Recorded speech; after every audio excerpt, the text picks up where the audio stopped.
Bagaimana kalau tiba-tiba Biden mundur dari posisinya sebagai Presiden Amerika yang ke-46 karena alasan kesehatan, walau aslinya sesungguhnya adalah disuruh mundur? Apa yang akan terjadi pada dunia? Kamala Harris jadi presiden. Siapa wakilnya Kamala? Hillary Clinton atau Nancy Pelosi? Keduanya adalah Iron Lady, wanita besi. Hillary hobinya perang dan cita-citanya memang pivot to Asia Indo-Pasifik tentunya, bukan Asia Barat dan Timur Tengah. Setelah itu, Kamala Harris dilengsarkan. Ini hanya skenario. Sebenarnya yang ditarget dari awal adalah Kamala Harris, wakil presiden Amerika saat ini yang dianggap titik lemah bernegara Amerika. Kalau terjadi perang dengan Tiongkok, sungguh Kamala titik lemah Amerika. Jika Kamala jadi presiden, lebih mudah mengimpeachnya, karena mengimpeach presiden itu ada. Mengimpeach wakil presiden masih dicari jurusnya di Amerika saat ini. Kemudian tak lama setelah Kamala jadi presiden, Kamala digeser melalui impeachment. Itu skenario melalui mundurnya Biden. Atau sejak awal Kamala yang diganti, presiden tetap Biden. Namun dengan alasan kesehatannya Presiden Biden, si nomor 2 wakil presidennya yang jadi chief in command adalah alternatif terakhir. Belum pernah terjadi dalam sejarah yang digulingkan adalah orang nomor 2, second in command di Gedung Putih, di-impeach. Kamala saat ini diserang bukan oleh Partai Republik tetapi di dalam Partai Demokratnya sendiri. Dia diserang. Jadi sesungguhnya bukan Biden yang ditarget. Bukan Biden yang akan mundur, namun bagaimana menjungkalkan Kamala Harris oleh Partai Demokrat sendiri. Itulah kejamnya politik. Dia dipakai untuk menarik suara minoritas kemarin untuk pemenangan presiden. Setelah tercapai, ya minoritas tetap menjadi warga negara kelas 3 atau kelas 2 di Amerika itu. Kemudian bernegara di Amerika kembali ke tujuan awal, maunya para plutokrasi di Amerika. Plutokrasi adalah segelintir orang kaya mengendalikan negara. Plutokrasi dan oligarki di Amerika menggunakan negara untuk mencaplok negara lain dan merampok rakyatnya sendiri. Amerika itu negara swasta. Negara lawannya yang oposisi persis yaitu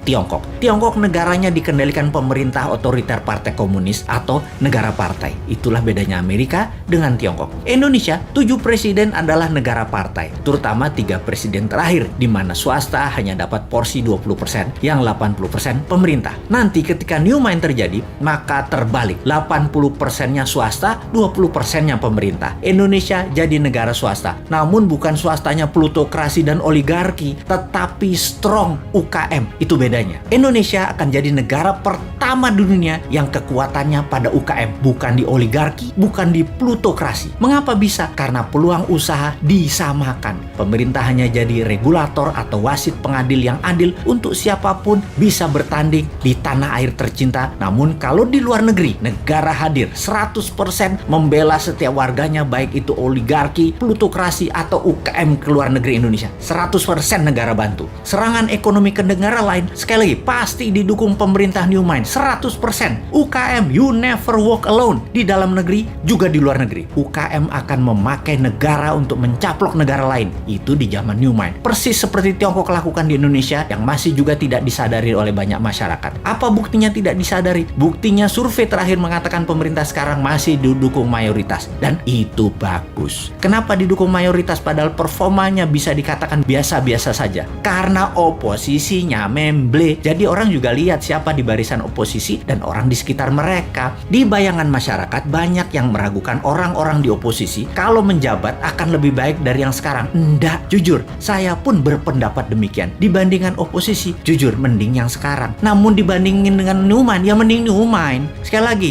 kalau surveyornya mensurvei New Mind sebagai kontender atau penantang incumbent dan oposisi di barisan Old Mind, rasanya beda. Puaskah Anda dengan kinerja Old Mind? Demikian kira-kira kalimat surveinya. Lalu dibandingkan dengan konsep New Mind, mana kira-kira pilihan masyarakat terhadap dua konsep bernegara itu? Siapa yang bakal unggul? Siapa yang bawa Indonesia 100 tahun di tahun 2045 menjadi negara superpower? Old Mind atau New Mind? Sekali lagi, sungguh kalau ditanya, di dalam Old Mind itu ada siapa? Oligarki di situ, politikus kawakan di situ, duit di situ, pejabat di situ, jabatan di situ. New Mind punyanya cuma semangat doang, tetapi berani. Kesimpulan, kita akan berhadapan di 2024. See you at 2024.